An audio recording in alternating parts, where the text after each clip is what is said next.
మన teaser release అయింది చిరంజీవ, మంచి బజ్ వచ్చింది. అండ్ అలాగే November 7th సినిమా రిలీజ్ ఉంది. యాక్టర్ అయిపోయి డైరెక్షన్ అయిపోయి యాంకర్ కూడా అన్ని చేస్తాను. అంటే ఎవరు ఫీమేల్ యాంకర్ ని పెడదాం అనుకున్నాము.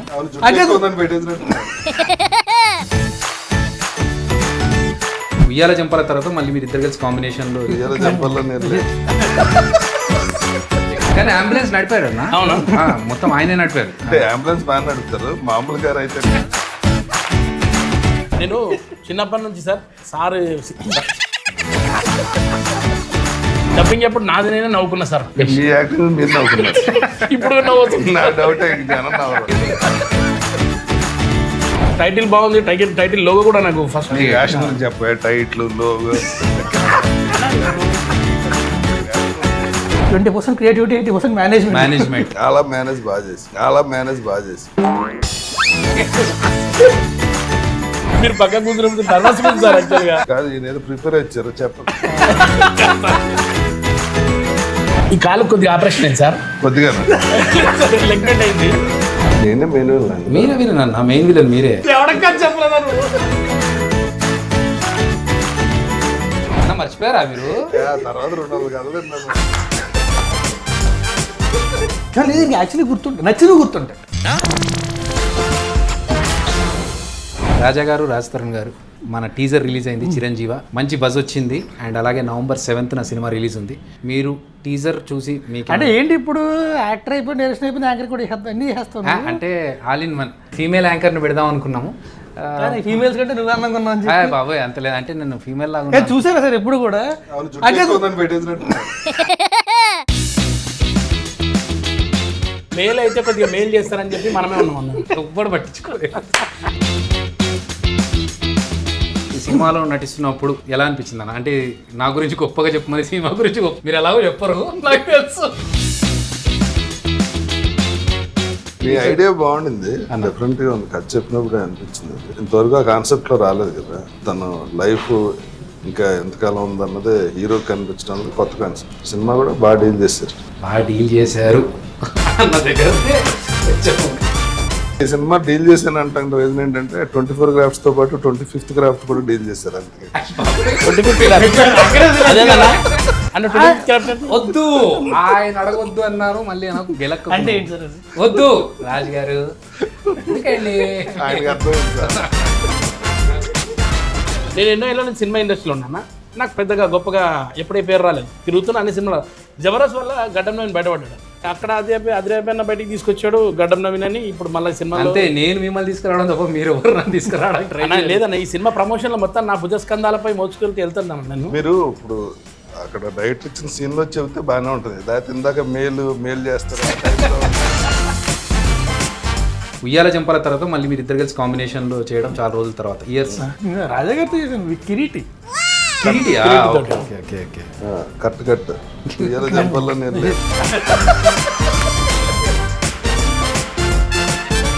రాజు గారు మీరు చెప్పండి మీ ఎక్స్పీరియన్స్. అంటే నా ఎక్స్పీరియన్స్ ఏముంది, నేను సినిమా చేస్తాను, నువ్వు ఫస్ట్ టైం డైరెక్ట్ చేస్తున్నావు, నీ ఎక్స్పీరియన్స్ చెప్పాలి. How was it? చాలా అంటే ఎన్నిసార్లు చేయమంటా, ఒకటో షార్ట్ దగ్గర నుంచి సార్ ఇంకొకసారి చేయండి అన్నం పెడతాను మీకు. ఎలా ఉంది ట్రాన్సిషన్, ఎలా ఉంది ఇప్పుడు అర్థమైందా డైరెక్టర్ల బాధ? 100%. నేను ఎందుకంటే అంటారు కదా డైరెక్షన్ అంటే 20% క్రియేటివిటీ, 80% మేనేజ్మెంట్. చాలా మేనేజ్ బాగా చేసి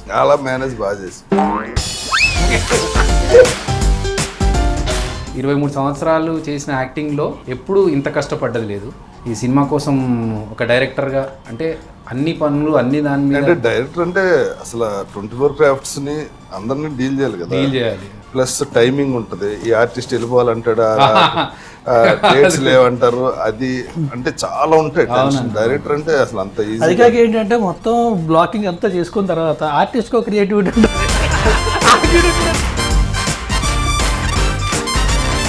మీరు ఇన్ని రోజులకి ఎందుకు ఆగారు కదా సార్ డైరెక్షన్ కోసం? ఆహా ఇప్పుడు వస్తుంది అందులో చేయాలని మీరు ఆగినట్టు అనిపిస్తుంది నాకు. మీకు అనిపించింది? ఇది కూడా కట్టే. చిరంజీవి గురించి మనం సినిమా మాట్లాడుకున్నాం, కానీ చాలా మందికి ఏంటంటే చిరంజీవి అనగానే మెగాస్టార్ చిరంజీవి గారు, జై చిరంజీవ అట్లా అనిపిస్తుంది. సో మీరు స్టోరీ విన్నారు, ఈ టైటిల్ అనుకున్నప్పుడు ఇది యాప్ట్ అనుకున్నారా, ఇంకేదైనా ఉంటే బాగుంటుంది అనుకున్నారా మీరు? మన కథకి చిరంజీవి చాలా రాజు గారు మీకు నాకు స్టోరీ విన్నప్పుడు అంటే కాన్సెప్ట్ చాలా కొత్తగా ఉంది, ఫన్ ఉంది, ఇంప్రూవైజ్ అవుతాయి, ప్లస్ ఇంకుంటే కామెడీ అనుకున్న దానికంటే ఇంకా బెటర్గా వస్తుంది. కానీ షూటింగ్ మనం ఎక్కడ కూడా ఏంటంటే అమ్మాయి వాళ్ళు చాలా కష్టపడి అట్లీస్ట్ ఆర్టిస్టులు ఎవరికి కూడా అలా అనిపించలే, హ్యాపీగానే అయిపోయింది షూటింగ్ అంతా. నీ సంగతి నాకు తెలియదు డైరెక్టర్ కాబట్టి. కానీ ఒకటి ఏంటంటే అంబులెన్స్, ట్రాఫిక్ లో అంబులెన్స్ ఇంకా ఫాస్ట్ ట్రాఫిక్ కదలట్లేదు సార్. కానీ అంబులెన్స్ నడిపాడు అన్న. అవునా? మొత్తం ఆయనే నడిపారు. అంటే అంబులెన్స్ బాగా నడుపుతారు, మామూలు గారు అయితే వెనకాల అంబులెన్స్ బాగా అవ్వాలి, వెనకాల అంబులెన్స్ ఇంకా కావాలా? అది అంబులెన్స్ లాగా ధైర్యం వచ్చి ఉంటుంది. ఇందులో పర్లేదు ఇక్కడి నుంచి వెళ్ళిపోవచ్చు. మీ కర్మ సిద్ధాంతాన్ని నమ్ముతారా? నమ్ముతాను. ఎవడైనా నమ్ముతారు. కర్మ అనేది ఎలా ఉంటుందంటే, ఇప్పుడు ఫర్ ఎగ్జాంపుల్ గిల్లారంటే నేను ఎవడొచ్చి అక్కడి నుంచి గిల్లేస్తాడని కాదు కదా, what goes around comes around, I believe. నేను నమ్ముతాను. కర్మ అంటే హిందీ సినిమా కర్మ కాదు. కాదు, ఈయన ఏదో ప్రిపేర్ ఇచ్చారు చెప్పండి. మీరు పక్క కూర్చున్నప్పుడు నర్వస్ ఉంది సార్. యాక్చువల్గా నేను ఏం మాట్లాడితే ఏమైతే అర్థమైతలేదు. టైటిల్ బాగుంది, టైటిల్ లోగో కూడా నాకు ఫస్ట్ బజ్ పోస్టర్ తో బాగా వేషం గురించి చెప్పే టైట్లు లోగో పేరు ఈ కాదు, నీ వేషం గురించి చెప్పు. ఆ వేషం గురించి చెప్పాలంటే కానీ నీ క్యారెక్టర్ నిజంగా చెప్పున్నావి. నాకైతే డబ్బింగ్ ఎప్పుడు నాది నేనే నవ్వుకున్నా సార్, అంత నవ్వుకున్నా సార్ ఫస్ట్ టైం. మీ యాక్టింగ్ మీరు నవ్వుకున్నారు. ఇప్పుడు నవ్వుతుంది. నా డౌట్ జనం నవ్వరు. ఏ క్యారెక్టర్ చూసి నవ్వుకోలేదండి, ఆయన చూసి ఆయన నవ్వుకున్నాను. అవునా? లేదండి, అంటే ఫార్వర్డ్ చేసేసారు కదా మిగతా అన్ని ఫార్వర్డ్ ఓన్లీ నాన్నది పెట్టారు. ఆయన షార్ట్స్ మాత్రమే డబ్బింగ్ చెప్పించి లేదన్నా అక్కడ కథ బయట చెప్పేస్తారు. ఒకటి ఈ కాలు కొద్దిగా ఆపరేషన్ అయింది సార్, కొద్దిగా లెగ్మెంట్ అయింది. ఈ కాలుని ఒక మెట్టు మీద పెట్టలేను నేను. కరెక్ట్గా నా షార్ట్కు మెట్లు ఉన్నాయి సార్ 3. ఈ మెట్లు ఎక్కాలి అంత ఫాస్ట్ ఫార్వర్డ్లో. ఈ మెట్లు ఒక డైలాగ్ చెప్పాలి, ఎట్లుంటా సార్ అప్పుడు నా వయసులో? ఆ డైలాగ్ వచ్చింది ఎడిటింగ్ లో లేదు. లేదా అదే మీ సెన్సార్ ఒప్పుకోలేదు అన్న. యముడి గురించి మనం ఈ సినిమాలో కొత్తగా చెప్తున్నాము. అంటే ఇప్పటి వరకు యముడు అనగానే యమగోళ, యమలీల ఎక్కువగా తెలిసిన సినిమా. కానీ మన దాంట్లో యముడు కూడా ఒక దేవుడే, పూజార్హుడు. అండ్ ఆయన సూర్య భగవానుడికి పుత్రుడు, శనిదేవుడికి సోదరుడు అనే విషయాన్ని మళ్ళీ ఒకసారి ఆడియన్స్కి చెప్తూ, ఇప్పటి వరకు ఎవరి చెప్పని పాయింట్ ఇంకోటి ఏంటంటే, యమధర్మరాజుకి మన భారతదేశంలో 2 గుళ్ళు ఉన్నాయి. అందులో ఒకటి తమిళనాడులో ఉంటే ఒకటి మన తెలంగాణలో ఉంది. సో ఇప్పటి వరకు ఈ విషయాన్ని ఎవరు ఎక్స్ప్లోర్ చేయలేదు. మనం ఆ పాయింట్ని బయటకు తీసుకొస్తున్నాం అన్న. అంటే దేవుళ్ళ గురించి చెప్పేంత గొప్పోళ్ళం కాదు, కానీ ఒక జనాలకు తెలియని ఒక కొత్త పాయింట్ని మనం చెప్తూ దాంతోపాటు ఒక స్టోరీని ఎంటర్టైనింగ్గా తీసుకెళ్తున్నాము. అండ్ చాలా హ్యాపీగా అనిపించింది నాకు షూట్లో మీరు ఒక మేజర్ పార్ట్ ప్లే చేస్తూ. నేను అనుకోలేదన్నా నిజంగా మిమ్మల్ని కాస్ట్ చేసి మీతో విలన్గా చేయించాలని, అంత కుదురుతుంది అంత తొందరగా అని అనుకోలేదు. కానీ థ్యాంక్ యూ యాక్సెప్ట్ చేసినందుకన్నా. నిజంగా అన్న మీరు ఆ రోల్ యాక్సెప్ట్ చేసి ఆ క్యారెక్టర్ చేయడం వల్ల నాకు పెరిగింది. ఏంటి చెప్తారా? ఏంటి కామెంట్ ఏం లేదు సార్, నిజంగా సార్. నేను ఏమడిగినా తెలుసా సార్, అన్న షూటింగ్ అంతా అయిపోయి ఇంకా కాస్ట్యూమ్ నేను తీసుకోవాలని అడిగాను సార్. మీ కాస్ట్యూమ్ అంటే మీ లుంగి కానీ అవన్నీ ఎంత భలే ఉండే సార్. సినిమా చూసారు? లేదు సార్, నేను డబ్బింగ్లో యాక్చువల్గా షూటింగ్ ఉండే కదా సార్, నేను మీతో పాటు సంజయ్ నేను అందరం ఉన్నాం కదా సార్. ఆ లాస్ట్ 2 days చూశాను, నాకు కూడా హ్యాపీ అనిపించింది. మీకు ప్రతిదానికి హ్యాపీ అనిపిస్తుంది. టైటిల్కి హ్యాపీ అనిపిస్తుంది, లోగోకి హ్యాపీ అనిపిస్తుంది. అండ్ మన టీజర్ రిలీజ్ కంటే ముందు నాకు కలలో ఒక పెద్ద బుల్ లేచి అలా నడుస్తూ ఉంటే నేను షాక్లో చూస్తున్నాను. కట్ చేస్తే నెక్స్ట్ డే మన టీజర్ రిలీజ్, దానికి మంచి రెస్పాన్స్, అంత బ్లెస్సింగ్స్, చాలా హ్యాపీ. మీకు ఎప్పుడన్నా దేవుడు రిలేటెడ్ కళలు కానీ ఏదైనా కోఇన్సిడెన్స్ ఇది దేవుడు మనకు చేశాడు అనే లాంటి ఏమైనా సిచ్యువేషన్స్ ఎదురైనా? జరుగుతాయి, చేస్తాం, రిజల్ట్ వస్తుంది. నాకు దేవుడు కల్లో రాడు, కానీ నేను ఫ్లై అవుతుంటారా? అంటే సీలింగ్కి వెళ్ళి టచ్ అవటం, అలా కిటికీల బయటికి వెళ్ళి అలాగా బుద్ధ విగ్రహం మొత్తం అన్ని హైదరాబాద్ మొత్తం డ్రోన్ షాట్ ఉంటాను. టెన్షన్ వస్తుంటది. మా గురువు గారు అంటుంటారు, ఎప్పుడో మీరు ఒరిజినల్ గా పైకి లేచిపోయేలా ఉన్నారు గాలిలోకి. నా కళ్ళ కథ వస్తాయి, సినిమా కథలన్నీ ఏవో ఒకటి. ఇప్పుడు ఆలోచిస్తూ ఉంటాయి, ఏదో ఆలోచిస్తుంది, కళ్ళలో సీన్లు ఏవో వస్తాయి. ఒక తెలివి వచ్చి అదృష్టం బాగుంది, తెలివి వచ్చిందంటే ఫోన్ రికార్డ్ చేసుకుంటా, లేదంటే చాలా మందికి అట్లా కళలో థాట్స్ వస్తూ ఉంటాయి మంచి మంచి. అవును, కళ్ళలో వచ్చినాయి కథల కింద రాసిన ఇద్దరు ముగ్గురు తెలుసు. చాలా సార్లు ఏంటంటే లేచిన తర్వాత 10 minutes తర్వాత మర్చిపోతాం చాలా వరకు కదా. తెలివి వచ్చిందంటే పడుకుని ట్రై చేసి వీలైనంత వరకు keep trying to recollected back మొత్తం అంతా వీలైనంత గుర్తు తెచ్చుకొని రికార్డ్ చేసుకొని అక్కడ. నాకు ఈ యాక్చువల్గా కళ అంటే గుర్తొచ్చింది. ఈ కాన్సెప్ట్ నాకు చిరంజీవి కాన్సెప్ట్ ఎట్లా వచ్చిందంటే, నేను ప్రసాద్ ల్యాబ్ నుంచి ముందు నుంచి వెళ్తా ఉంటే ఒక అంబులెన్స్లో ఒక మనిషిని హాస్పిటల్ తీసుకెళ్తున్నాను. ఒక మనిషికి ఎప్పుడు చేస్తాడో ఎప్పుడు బతుకుతాడో తెలిస్తే ఏమన్నా కొంచెం దానికి తగ్గట్టుగా ఏమన్నా ఏముండదు, తీరని కోరిక తొందరగా పోతాడు. అలా నాకు కనుక తెలిస్తే నేనేమన్నా చేయకుండా ఆగిపోయిన బకెట్ లిస్ట్ ఇప్పుడు మొదలెట్టండి, ఏదో ఒకటి చేద్దాం. డైరెక్టర్గా పేరు పడితే చాలనుకున్నా. ఇప్పుడు మనకి ఎప్పుడు నెక్స్ట్ బకెట్ తన్నేసి ఎవరిలో ఉన్నా పర్లేదు నాకు, కానీ అది నిజంగా ఆ ఒక్క భయం మాత్రం ఉండిపోయింది నాకు. అది ఎప్పుడు అంటే కరోనా టైంలో. ఆ టైంలో అనుకున్నాను, అబ్బా డైరెక్టర్గా పేరు పడకుండానే పోవాల్సి వస్తుందేమో. అసలు నాకేంటంటే ఇందులోంచి ఎలా బయటపడతారు అంటే, బయటకు వస్తే ఒకడు ఊపిరి పీల్చుకుంటే ఇంకోటి వెళ్తే వచ్చేస్తుంటే ఇంకా ఇది ఎలా సర్వే అవుతుంది, ఇది ఎలా బయటకు వెళ్తుంది, ఎగ్జిట్ ఎలా ఉంటుందని ఆలోచించేవాడు నేను. నైస్, అదొక కొత్త థాట్. అంటే తలుపులు వేసి కూర్చుంటే ఎంతకాలం అంటే కూర్చుంటే ఒకటి ఏంటంటే అప్పట్లో వేరే పర్యాడు we have to keep trying to as much as information available to us. So అప్పుడు ప్రతి ఒక్కటి చెప్పింది ఏంటంటే we will grow immune to it over time. అది ఎప్పటికో వద్దే. కానీ దాని తర్వాత లైఫ్ స్టైల్ మారిందన్న. కరోనా తర్వాత చాలా మంది ఇది కాదు లైఫ్, రోడ్ నెంబర్ 45 వస్తే తెలుస్తుంది. ఏమైందన్న రోడ్ నెంబర్ 32 పబ్లు ఉన్నాయి కదా, అన్ని busy. What a diversion road number 45 నీకు ఇంకా అర్థం కాలేదు. నేను రోడ్ నెంబర్ 45 అది అక్కడంతా టైర్ షాప్లు అవి అవి గుర్తొస్తున్నాయి, కానీ ఇది టైర్ షాపులు కాదు 45 టైర్ షాప్ ఉండదు, ఏదో నోటు వచ్చినట్టు మాట్లాడటం తప్ప. ఒకటి ఉంటాయి కదా సార్, కార్ది పెద్ద డెకోర్స్ అని. అది టైర్ షాప్ కాదు, కార్ షాప్. అది కార్ కి టైర్ కి సంబంధం. టైర్ కార్కే ఉంటాయి కదా నాకు అట్లా. నువ్వు ఎవరి పక్కన కూర్చున్నావు చూసుకో. నేను అందుకే మాట్లాడలేకపోతున్నాను, భయం అవుతుంది నాకు అప్పటి నుంచి. నిజంగా సార్, నేను చిన్నప్పటి నుంచి సార్ చిన్నప్పటి నుంచి అంట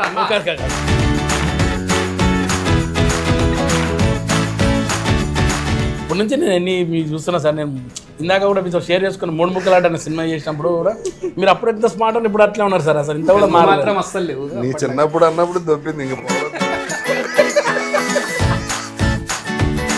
మొత్తం ఇంటర్వ్యూలో ఇంతసేపు ఖాళీగా ఉన్నాడు ఆయన. లేకపోతే ఏదో అది ఏమంటే సార్ టైర్ షాప్ దగ్గర ఆగినప్పుడే అయిపోయింది, పంచర్ అయిపోయింది అక్కడ. అన్న సినిమాలో కామెడీ జనాలకు ఉందా అన్న? నువ్వు చేసిన అన్నావు, నువ్వే చూసిన అన్నావు. లేదన్న నాది ఉంది నవ్వొచ్చింది అన్నారు సార్. నాది నాకు నిజంగా నవ్వు వచ్చింది సార్. ఆ రోజు డబ్బింగ్ చెప్పుకోలే బయటకు వచ్చాను సార్ నేను. మాకు రావాలి సార్. సార్ ప్లీజ్ నా కోసం నవ్వండి సార్. ఇన్నేళ్ళ నువ్వు నవ్వుతే మళ్ళీ ఆయన నేను నవ్వు చేయకుండా ఎంత నవ్వుతున్నాను అన్న అంటే ఖచ్చితంగా మీరు సినిమా ఇద్దరు ఏదో వేసుకున్నారు జోక్. వాళ్ళిద్దరు కళ్ళతో మాట్లాడుకొని ఏదో జోక్ వేసుకున్నారు నీ మీద. పోనీ మీరు ఆ సీన్ చేసినప్పుడు మీకు వచ్చిందా? మీకు వస్తుందిలేదు అన్న. మనది రాజమండ్రి అక్కడే గోదావరి జిల్లా భీమవరం. అందరికి చిన్నప్పుడు ఏదైనా స్కూల్ ఉంటుందా అన్న? ట్రైనింగ్ వాటర్ ఉంటుంది, వాటరా? Super. What was the day? ఈ రోజు షూటింగ్ ప్రాపర్గా అయిపోయి చాలరా బాబు, మిగతా అంతా మేనేజ్ చేసుకున్నాం. ఇవాళ మాత్రం సూపర్. ఎవ్రీడే 6 o'clock అనిపిస్తుంది. ఒక నిమిషం 6:30 దాటితే ఖాళీ సీట్ కదా, ప్రొడ్యూసర్ ఎదురుగుండా నుంచి కూర్చుని ఇలా అంటుంటే కానీ ఏదో రకంగా ఇది అయిపోతే బాగుండ్రా బాగుంట్లా. ఆ సిచ్యువేషన్ రాలేదన్న. అంటే 6:30 లోపు అన్ని 6:30 లోపు ఫినిష్ చేసాము. ఒక్కరోజు మాత్రం ఆ రోజు నేను ఉన్నా. ఈ రోజు ఈ పూట గడిస్తే చాలరా బాబు, షూటింగ్ క్లియర్గా అయిపోతే చాలా అనుకున్నది మనం కంటైనర్ యాడ్ చేస్తున్నప్పుడు కుకట్పల్లి దగ్గర. Okay okay. ఆ రోజు అన్న ఫుల్ వర్షం ఉందని ఫోర్కాస్ట్. ఈ రోజు భారీ వర్షాలు ఉన్నాయన్నారు. భారీ వర్షం ఉన్నప్పుడు ఎప్పుడు పడదలే. కానీ ఆ రోజు 2 సార్లు మీకు గుర్తుంటే 11 o'clock అంటే ఇంకా మేము ఫాస్ట్ షూట్ చేసేస్తున్నాము.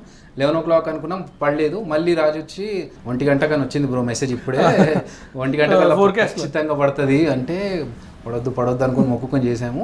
దేవుడి దేవల్ల అసలు ప్యాకప్ తర్వాత పడ్డది. ప్యాకప్ తర్వాత మనం మొత్తం అయిపోయి 6:30కి ప్యాకప్ అప్పుడు పడ్డది. సో ఆ రోజు నాకు చాలా టెన్షన్గా, ఎందుకంటే మనం అనుకున్న టైం లైన్ లో అప్పటికే చాలా సార్లు పుష్ అవుతూ వచ్చింది కదా. కరెక్ట్.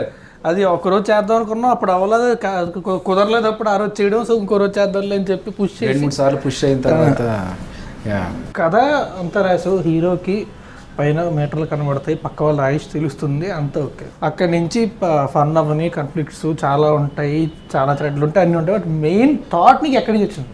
ఇంతకుముందు చెప్పిన దానికి ఎక్స్టెన్షన్. ఇప్పుడు నేను సేమ్ అంబులెన్స్ చూసా. అంబులెన్స్ కాదన్నా, అంబులెన్స్ వెళ్తుంది కదా, వెళ్తున్నప్పుడు ఆ పర్సన్ అదే ఈయన బ్రతుకుతాడో చస్తాడో అది తెలిస్తే బాగుండు అనుకున్నప్పుడు నేను కార్లో రేడియోమీటర్ చూస్తూ ఉన్నా. మనది స్పీడోమీటర్ ఉంటుంది పక్కన పెట్రోల్ది ఎంత ఉంటుంది కదా, ఆ స్పీడోమీటర్ చూసినప్పుడు ఆ నంబర్స్ ఉంటాయి కదా 40, 60, 80 ఇలాగే ఏజ్ కూడా కనిపిస్తే క్లారిటీగా తెలిసిపోతుండే కదా మనకు ఎన్ని ఇయర్స్ అనేది అన్నప్పుడు ఆ థాట్ ఈ థాట్ రెండు మిక్స్ చేసుకొని ఒక మనిషికి చావు అనేది ఈ స్పీడోమీటర్ లాగా తెలిస్తే 40, 60, 80 అలా తెలిస్తే బాగుండు కదా అనే థాట్ నుంచి నువ్వు ఒక్కడే కూర్చొని రాసావా are you have a set of right? నేను ఫస్ట్ లైన్ డెవలప్ చేసుకున్నాను. ఇలా ఒక మనిషికి ఇలాంటి శక్తులు వస్తాయి ఆ లైఫ్లో వాడికి అడ్వాంటేజ్ కాదు. మీకు టైము డేట్తో సహా తెలిసింది అనుకోండి, ఏం చేస్తారు మీరు? ఏం చేస్తామన్నా మనకు మీ తీరని కోరికలు ఏమైనా ఉంటే అవి కంప్లీట్ చేసుకోవడానికి ట్రై చేస్తాం. నాకు తెలిస్తే ముందే శ్మశానానికి వెళ్ళి చేరేసి కూర్చుంటాను. ఎందుకన్నా ఇలాగ తర్వాత అక్కడికే కదా పోయేది. ఎందుకు మోసుకెళ్తాను? అమ్మో,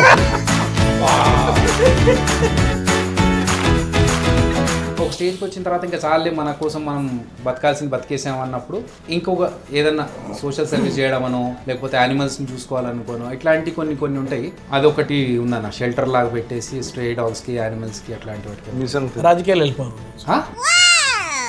రాజకీయాలు వెళ్ళిపోయి ఏదైనా మంచి పని చేద్దాం. ఎందుకు మంచి పని చేయాలి రాజకీయాలు అసలు? అంటే అప్పుడైతే పవర్ కాదు, రాజకీయాలు అంటే ఏంటి? రాజకీయం అంటే సార్ ఫస్ట్ మన వార్డ్ మెంబర్. మీకు అంత టైం లేదుగా. Ward member, MLA, minister, CM అంటే అవన్నీ బజ్జీలు అనుకున్నారండి.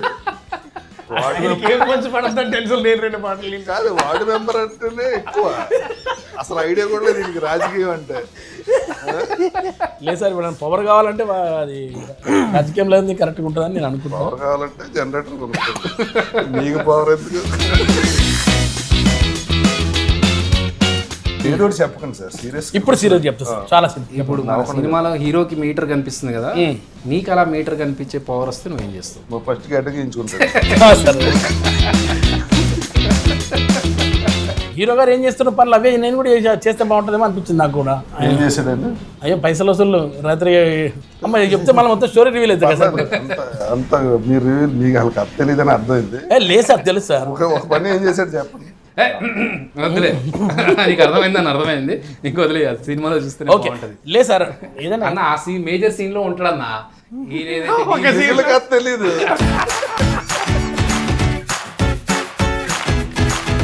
మన సినిమాకి వస్తే సో ఇంకా ఎవరెవరు ఆర్టిస్టులు ఉన్నారు సినిమాలోని? రాజ్ తరుణ్ తో పాటు ఉచిత, రాజా రవీంద్ర గారు మెయిన్ విలన్ గా చేస్తున్నా. నేనే మెయిన్ మీరే విలన్ అన్న, మెయిన్ విలన్ మీరే. నేను అందుకే అన్నాను మీరు విలన్ గా చేయడం మాకు చాలా హ్యాపీ అన్న. ఎందుకంటే అంటే మీకంటే పెద్ద యాక్టర్ ఉన్నారు కాదు, ఆయనకేమో ఉన్న కథ ఒక సీన్లో సీన్లో ఆయన ఉన్నాడు, ఒక సీన్ కథ తెప్పేస్తారు అంటారు. మీరేమో క్యాస్ట్ నేనే పేరు ఎవడక్క చెప్పలేదా నువ్వు? అన్న మర్చిపోయారా మీరు? తర్వాత 200 కథలు కథల మధ్యలో మళ్ళీ గుర్తుండాలంటే మళ్ళీ November 7th సినిమా రిలీజ్ అయినప్పుడు చూసి. కానీ యాక్చువల్లీ గుర్తుంటాయి, నచ్చినవి గుర్తుంటాయి. అంటే అలా కాదు, నాకు గుర్తుంది అయితే. ఒకసారి మన 7th November అయిపోయిన తర్వాత ఆ సక్సెస్ ఎంజాయ్ చేసి తర్వాత మళ్ళీ వచ్చి మిమ్మల్ని కలిసి మళ్ళీ మంచి కథలు చెప్పి మీకు అందులో 4-5 కథల్లో ఏది నచ్చితే దాన్ని బట్టి will proceed. Thank you for all your support అన్న.